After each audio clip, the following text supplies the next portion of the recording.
ऐरावत हाथी को जहां माता लक्ष्मी अपना भाई कह रही है, ऐरावत हाथी को जहां भगवान नारायण सम्मान दे रहे हैं, उस ऐरावत हाथी को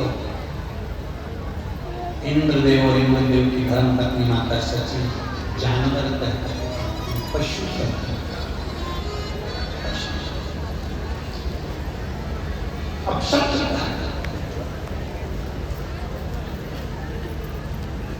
और पशु कहकर जब पुकारा, ऐरावत हाथी को ठीक नहीं लगा।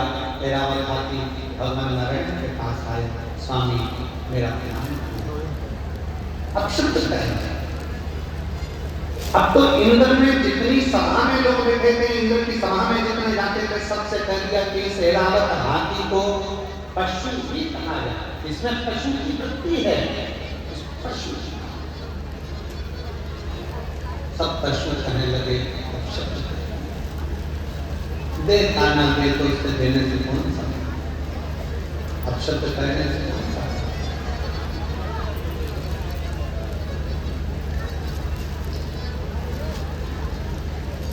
परम पूज्य राम कथा के रसिक संत शिरोमणि श्री मोरारी बापू जी कहते हैं अपनी भाषा में, महाराज मोरारी बापू जी कहते हैं अपनी भाषा में, परम पूज्य मोरारी बापू जी अपनी भाषा में कहते हैं कि जब कोई निंदा करे, जब कोई अपशब्द करे, जब कोई ताना दे, जब कोई गाली दे, तो भगवान के मंदिर में जाकर एक दिया अलग से लगाया करो कि अब तुम उन्नति की सीढ़ी पर चढ़ना प्रारंभ हो। अब तुम उन्नति की सीढ़ी पर चढ़ना प्रारंभ हो गए हो, मतलब तुम्हारी निंदा प्रारंभ हो गई। निंदा उसी की होती है जो आगे बढ़ता है, जो पड़ा हुआ है, जो किसी काम का नहीं, उसकी क्या निंदा है।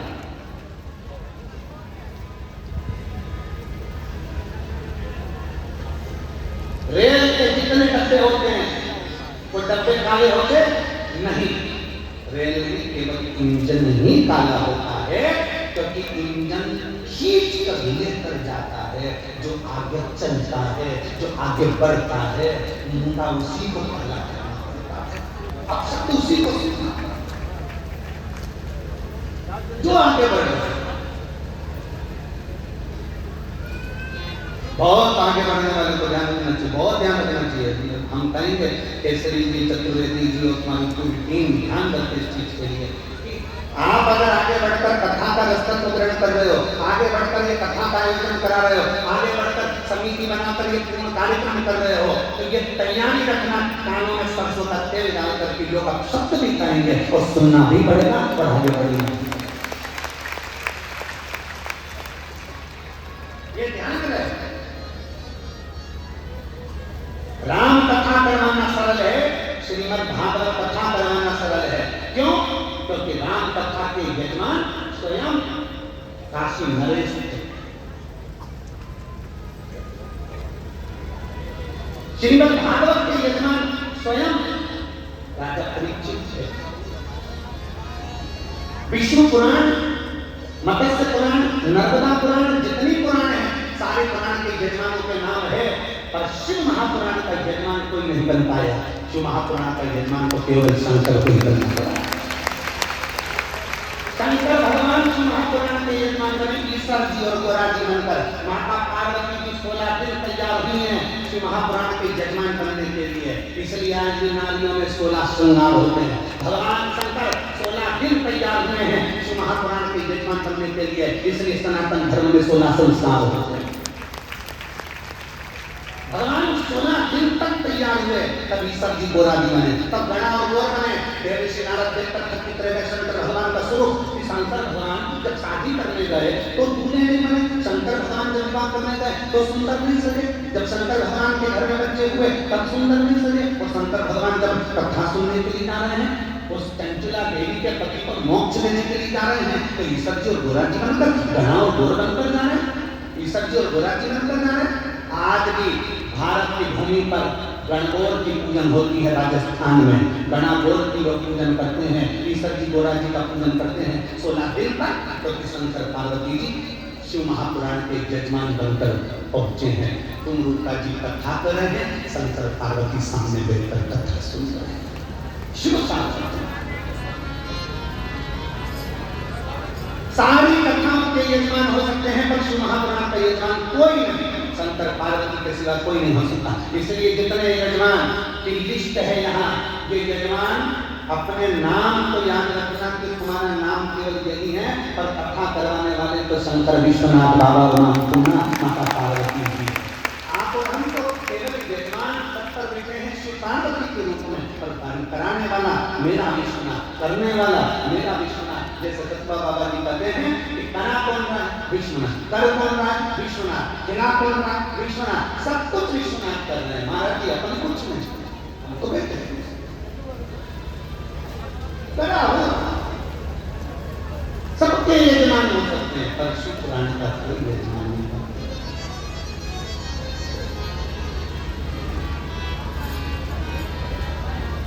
बहुत कठिन विषय।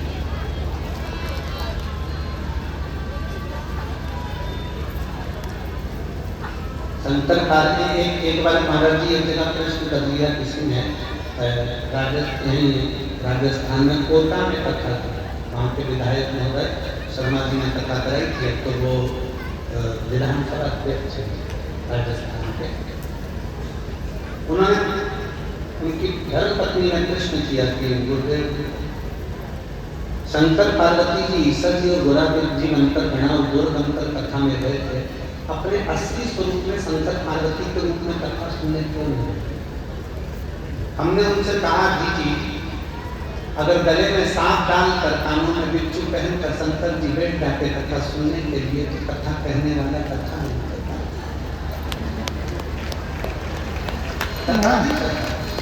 इनमें कई माताएं ऐसी बैठी हैं जो हमसे कई बार कहती है गुरुजी हमें शंकर जी का दर्शन कब होगा? हमने कहा नहीं हो तो अच्छा। वहाँ का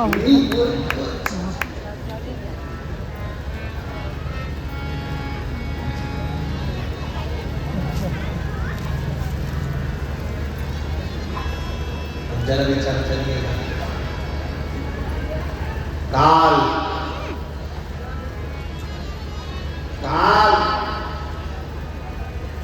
को देखकर अंत समय में लोग पलंग पर गंदगी कर देते हैं। काल को देखकर लोग पलंग पर गंदगी कर देते हैं। जिस दिन मेरा महाकाल सामने आएगा तो जरा विचार करिएगा कि कैसे दर्शन करें। नेत्र नहीं कर सकते, अरे कर ही नहीं सकते। नेत्रों की सामर्थ्यता ही नहीं है शिव का दर्शन करने।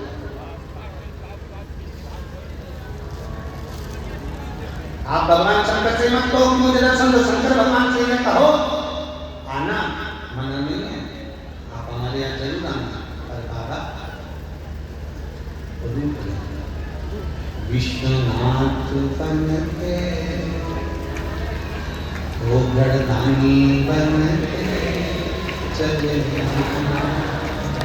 भोले आओ मना।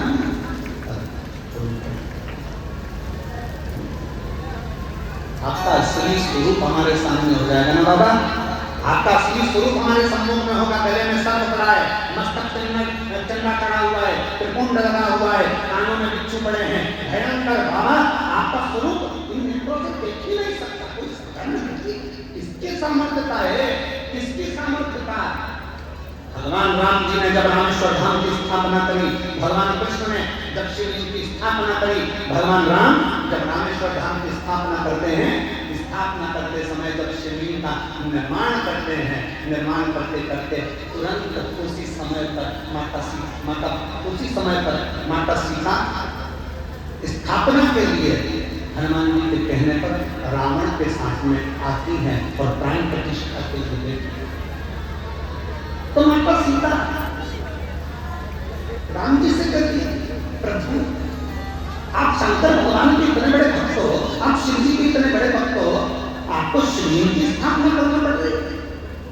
प्रभु आप शंकर भगवान को कहते तो शंकर भगवान आ जाते, आपने शिवलिंग की स्थापना क्यों करी है? सती सीता माता पूछ रही है प्रभु आप कहते भोलेनाथ जी आ जाते, माता पार्वती के साथ आ जाते। परंतु आपने ये शिवलिंग की स्थापना क्यों करी? तब माता सीता के शब्द सुनकर भगवान राम कहते हैं कि मैं जानता हूँ, मैं बुलाता मेरे भोले बाबा आ जाते, पर मैं तो आज दर्शन कर लेता, भोले बाबा चले भी जाते, पर संसार के लोगों के लिए ये शिवलिंग इसलिए स्थापना कर रहा हूँ कि संसार के मनुष्य अपनी नग्न नेत्रों से शंकर जी को नहीं देख सकते, पर उन नेत्रों से शंकर के शिवलिंग का अगर दर्शन कर लेंगे तो उनको शंकर का ही दर्शन का पुण्य प्राप्त। कई लोग कहते हैं विश्वनाथ की धरा मेरे भोले बाबा की धरा है, तो भोलेनाथ यहाँ विराजते क्यों नहीं है? शिव महापुराण की कथा कहती है संसार का मनुष्य अपने नेत्रों से शिव का दर्शन नहीं कर सकता। उसको दर्शन करने के लिए कौटी ना जाने कितने कितने जन्म लेना पड़ेंगे, और जन्म लेने के बाद भी शंकर का दर्शन नहीं कर सकता, क्योंकि वो शिव को पहचान नहीं सकता। इसलिए भगवान शंकर एक लिंग के स्वरूप में विराजमान रहते हैं। ये 12 ज्योतिर्लिंग क्यों कहते हैं? ज्योतिर्लिंग का मतलब एक वहाँ ज्योति है, वहाँ बल है, वहाँ अग्नि है, वहाँ का केवल दर्शन मात्र जीव के पाप को नष्ट करता है।